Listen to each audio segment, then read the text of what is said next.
If these guys can be happy living in their desert environment with so little, then is happiness and contentment and affluence really a question about maybe what we try and do is teach ourselves to get rid of some of our needs.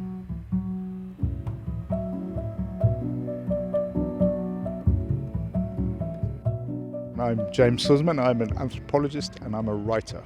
I'm the kind that is pretty unusual these days, in that what I'm interested in is really old stuff, the way things were and the way we used to be, and cultures that haven't been consumed by the modern global expanding economy. And that's why I'm old-fashioned and a dying breed, because there are very few cultures like that. And the ones I'm most interested in are hunter-gatherers.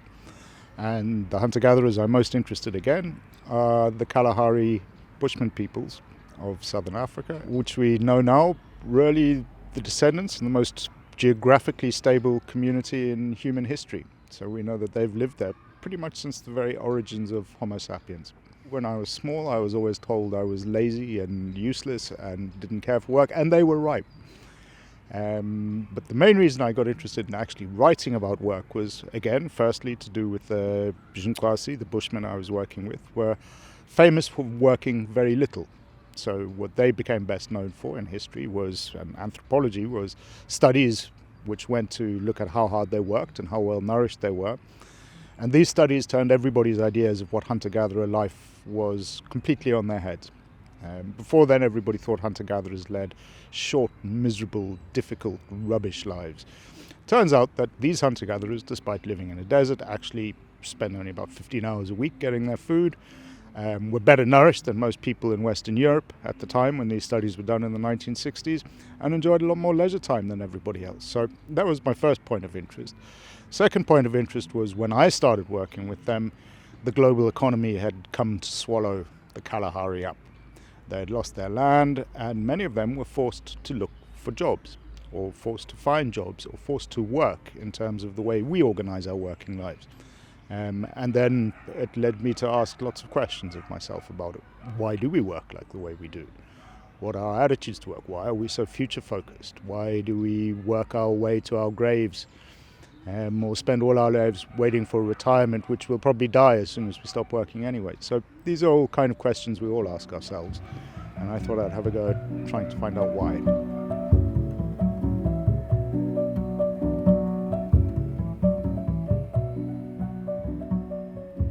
One of the interesting things about living things that non-living things don't do is living things actively go out and they gather energy, and they use that energy to organize atoms and molecules into cells, cells into organs, organs into organisms, and sometimes organisms into societies. So everything works, grass works, everything goes out, actively captures energy and organizes it. So everybody's born to work. In the human case, there's another layer of complexity around it, and that comes from this idea of purposefulness. When we talk about the work a tree does, or even a lion in the bush, most of that work they do is purposive. It's almost, in a sense, something instinctive. Humans, on the other hand, we work towards a future vision. We have a goal that we set ourselves. So we have this restless purposefulness within us, and we've evolved to be purposeful. And I think if we don't work, we are fundamentally miserable. And I think half the reason why a lot of the world is fundamentally miserable now in the work that they do is that that work does not give them the kind of satisfaction that we have evolved to seek. Actually, this idea of technical artisanship and skills has more or less disappeared. It's been subsumed. We've outsourced all that work to basically machines. So we've all become basically managers of machines, in which humans are little addendums on the side. And that is a deeply troubling thing for many people, because it means our work is actually really dull.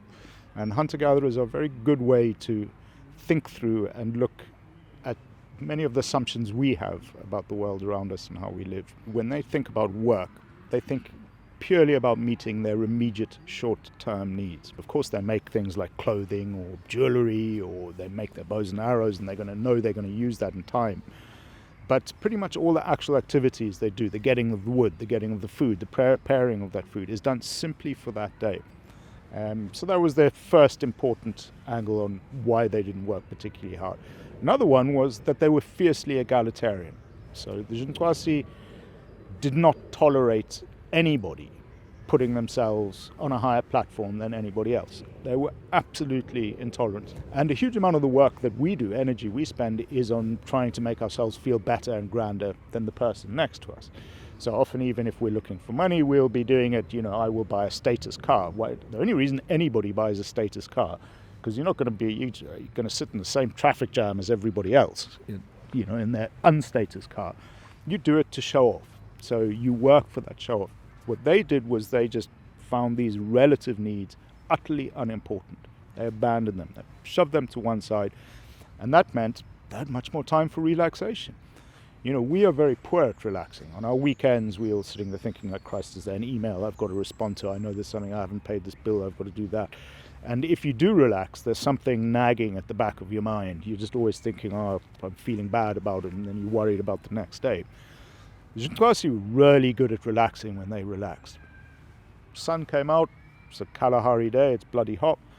What do? You sit under the shade and you just talk and chat. And when people relaxed, in particular, men would fiddle making bows and arrows and things, and, women in particular would do beads and make jewellery and clothing and so on. But it would chat, it was leisure. It was sort of in the way that people enjoy knitting by the fire now, or painting or doing art. So people were sort of busy and purposeful in their relaxation, but it wasn't with that sense of constant obligation that you need to do something tomorrow, the next day, the next day, the next day.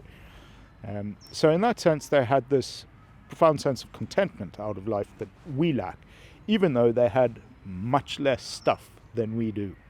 But that is a sort of philosophical approach to life rather than a sort of practical one. And that's, I think, the most important thing that we can take from them. If these guys can be happy living in their desert environment with so little, then is happiness and contentment and affluence really a question about maybe what we try and do is teach ourselves to get rid of some of our needs. And that's a quicker path to contentment and happiness than pursuing those needs relentlessly, because it seems when we pursue them, they always keep moving one step ahead of us.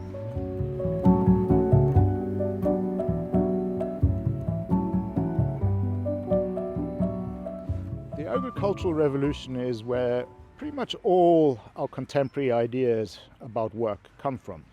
They developed all ideas about the ideas we have about economics, all the ideas we have about concepts of debt, all the ideas that we have about concept of time, investment, and in fact lots of, and certainly in English, lots of our vocabulary to do with finance actually comes from farming, and I mean beyond obvious things like the notion of growth, which is purely a farming metaphor. I mean, a very obvious one, for example, is the concept of capital, and that capital yields gains. Capital comes very directly from the words for cattle. Caput, Latin, so there's a huge history around that. The reason agriculture changed our relationship with work is that all agricultural activity is forward-focused. It's all to do with the future. It's all to do with maintaining and making a harvest. Every job that you do is not to do with eating today. It's pretty much to do with eating in 6 months' time or 7 months' time. But we haven't yet got to the point of saying, well, all the institutions and structures we had established to organize our economy as agricultural people, we haven't got to the point of dismantling them. Instead, what we've done is we've tinkered with them and tried to amend them. So we've kept the same process going, but without making the fundamental changes. We're now at a point where we're beginning to see the failures of our way we organize our economies, the fact that it simply doesn't fit in with the productivity of our society and the kinds of problems it's amplifying. In particular, climate is the most obvious. What's the solution to it? Again, we don't know what the solution is, but we do know we have to solve it. So you approach it as an engineer would. You look for solutions, you experiment with them, and you are prepared for those experiments to fail. And we are at this point of such astonishing productivity that we are in a position to actually take some pretty radical experiments in the way we organize our societies. For example, on the basis of welfare, the West is rich enough, in a very functional sense, to do something akin to universal basic income. For me, it's an obvious experiment that is worth doing. We must be prepared to let it fail, but if it doesn't fail, the gains are so much greater. And so this is what I would like to see as an openness towards social experimentation, at the same level that we have an openness towards experimentation about, imagining things that might fly through the air. And there's an unwillingness there's an unwillingness to experiment, partially because we're humans and we're rubbish accepting the idea that we don't know the answer to something. And to be willing to experiment means you have to say, first of all, I do not know.